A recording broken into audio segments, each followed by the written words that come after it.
Yang kedua surah Ali Imran, Allah Ta'ala sebut alladzina yunfiquna fis sarai wat dharra.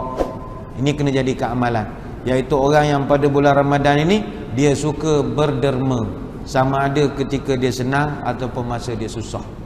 Bersedekah dalam bulan Ramadan ini adalah amalan yang salah satu package di dalam amalan Ramadan.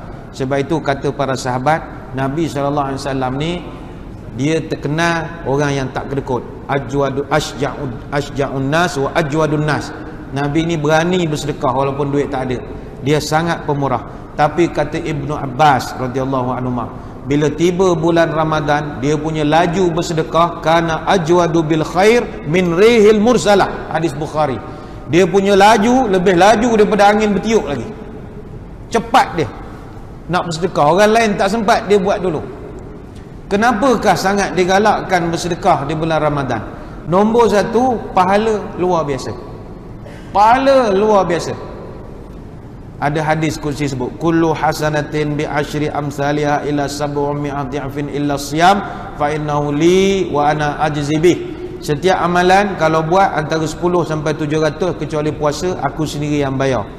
Sebagai ulama mengatakan bukan sekadar puasa, apa saja amalan dalam bulan puasa dia punya pahala besar.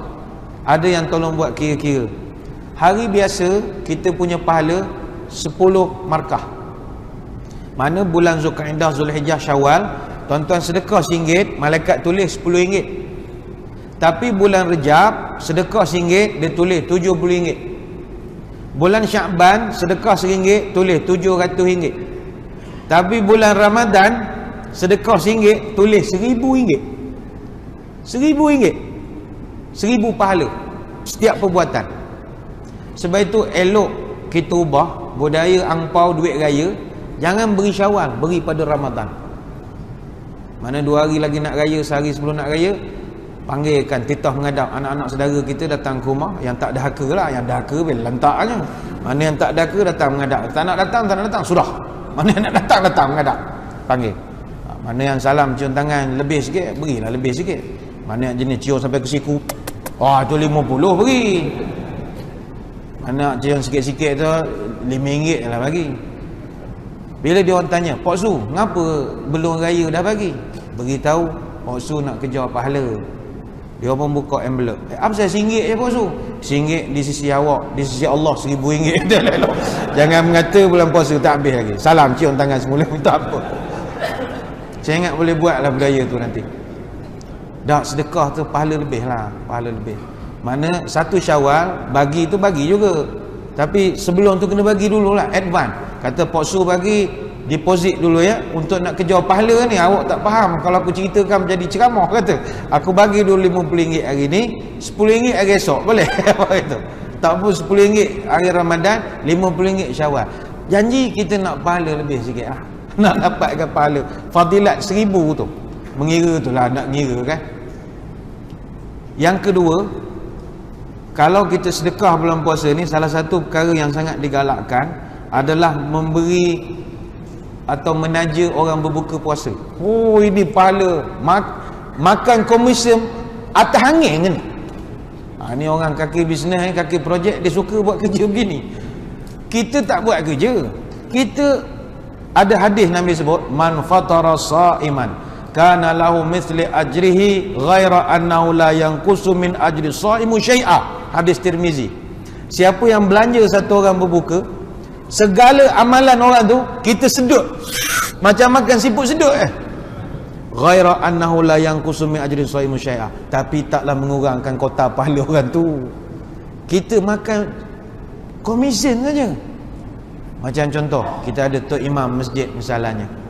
Tuan-tuan pula ada rezeki lebih, petang-petang beli kuih bazar Ramadan, beli air soya benda ke, hantar ke tok imam.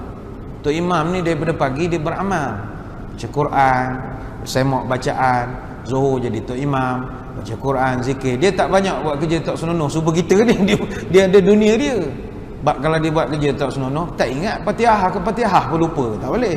Dia jaga lebih pada kita. Jadi kita sangka baik, memang dia amalan terjaga. Kita pula tak terjaga sangat. Bila kita belanja dia, sedut habis dia punya amalan. Surrrr, daripada pagi sampai ke petang. Sebab itu elok sangat kalau kita dapat belanja budak-budak tahfiz. Oh, ini bagus. Jangan belanja orang yang lebih kurang tak senonoh macam kita juga. Macam member kita kat office, bukan tak boleh belanja, dia dengan kita sama tak senonoh, tidur bawah meja pada pagi pukul 4. Benda amalan sedut tak ada isi, sedut rugi je. Jadi kalau anak buah tanya, bos bila nak belanja? Engkau ngaku serupa motor pada pagi buat benda belanja, baca Quran, esok aku belanja baca Quran. Kita nak sedut pahala dia. Sebab itu orang Arab di Mekah, kita bulan Ramadan turun nak pergi masjid nak berbuka kan, dia tarik kanan kiri tarik. Dia bukan nak belanja kita sangat, dia nak sedut pahala kita. Dia tahu ni orang Malaysia ni suka ibadat apa semua bagus, dia pun tarik orang ni. Dia tak tahu kita pun membuta daripada tadi. Pukul 3 baru bangun. Ni tarik, duduk je lah melayan Arab berbuka. Dia nak cari pahala pada kita. Baik, itu adalah menjadi amalan para salafus salih. Setiap kali Ramadan, dia orang akan pastikan ada orang miskin makan bersama mereka. Ibnu Umar radhiyallahu anhuma, dia takkan berbuka puasa melainkan dalam majlis dia ada fakir miskin, dia akan pastikan. Eloklah saya ingat kena ada amalan ni ya. Walaupun kita makan di rumah dengan keluarga berbuka, tapi elok ke jemput orang susah makan dengan kita. Tak mesti jemput satu van anak-anak yatim letih bungkus kita kan. Budak-budak makcik cleaner kat office ke, mana ibu-ibu tunggal datanglah berbuka dengan kita. Besar pahala dia. Tapi kepada tuan-tuan, kalau nak bawa orang berbuka buat puasa di rumah, pastikan bincang dulu dengan isteri ya. Kadang isteri marah, bawa balik orang entah mana-mana jumpa dan bawa balik mana jumpa, tak boleh lah begitu. Sebab dia nak prepare, kadang tak maklum awal macam mana dia nak standby, nak masak apa semua. Kita lah tinggal berdua, dia masak nasi 2 pot je, makan cara orang sakit, orang tua-tua. Tiba suami rajin, jumpa mana Bangladesh kat bazar Ramadan, dia bawa balik 5 orang ke rumah. Benda makan adanya. Isteri nak marah tengah puasa, bolah roti gardenia, muncul Bangladesh boleh makan roti.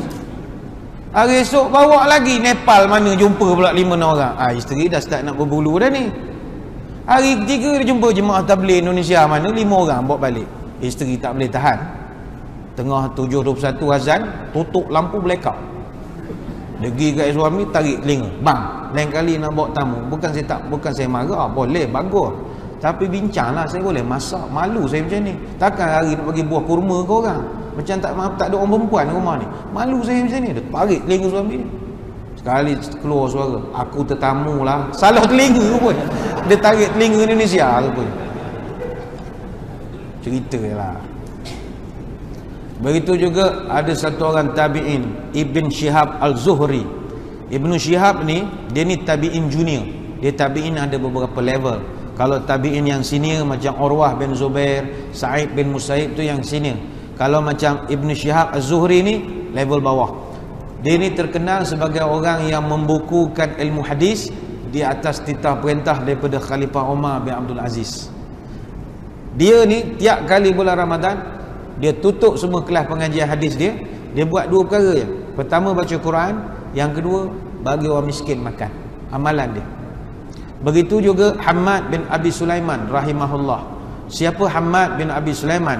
Dia ni 18 tahun jadi guru kepada Imam Abu Hanifah. Imam Abu Hanifah tu champion dah ilmu. Kalau dia champion, tok guru dia lagi lah championnya. Hammad bin Abi Sulaiman rahimahullah. Dia ni tiap-tiap bulan Ramadan, KPI dia akan pastikan dia beri makan kepada 500 orang tiap-tiap tahun. Dan 500 orang tu juga dia akan berikan 100 keping wang perak untuk belanja hari raya. Dia jadikan amalan dia tiap-tiap tahun. Baik itu tuan-tuan, ada peluang belanjalah orang makan. Besar pahala dia. Terutama orang yang banyak amal ibadah. Tapi saya mencadangkan tuan-tuan, kalau nak rasa seronok menengok nikmat kita bagi orang ni, orang hargai, belanjalah orang berbuka. Jangan belanja moreh rugi. Moreh ni okey, pahala ada, tapi kita sakit hati menengok muka orang yang makan moreh tu. Kadang kita sponsor karipak. Kalau sponsor karipak masa berbuka, orang makan tu kita nampak dia bersyukur, kita sebab tengok dia makan. Cara dia masuk mulut tu macam iklan McDonald, KFC, slow motion. Pada karipak dia, sebab dia berbuka ke bulu, berbelah jam tak makan, Bila dia makan tu, Allah Allah sedapnya karipak. Kita yang sedekah ni seronok. Tapi kalau bagi moreh, dia dah kenyang. Habis tarawih kan ada makan. Karipak tu dia angkat, dia tengok, dia goyang. Rasa nak tumbuk muka. Macam tak bersyukur. Wah tu jadi nak marah tu kan anu. Cuy dia ngunyah tu macam rancangan MasterChef. Macam nak ngabur tak sedap berapa tak tahulah. Lepas tu saya cadang beri berbuka bagus. Beri moreh sakit hati kadang-kadang. Tapi kalau nak dapat rahmat dan keampunan daripada Allah, banyak-banyakkanlah bersedekah di bulan Ramadan.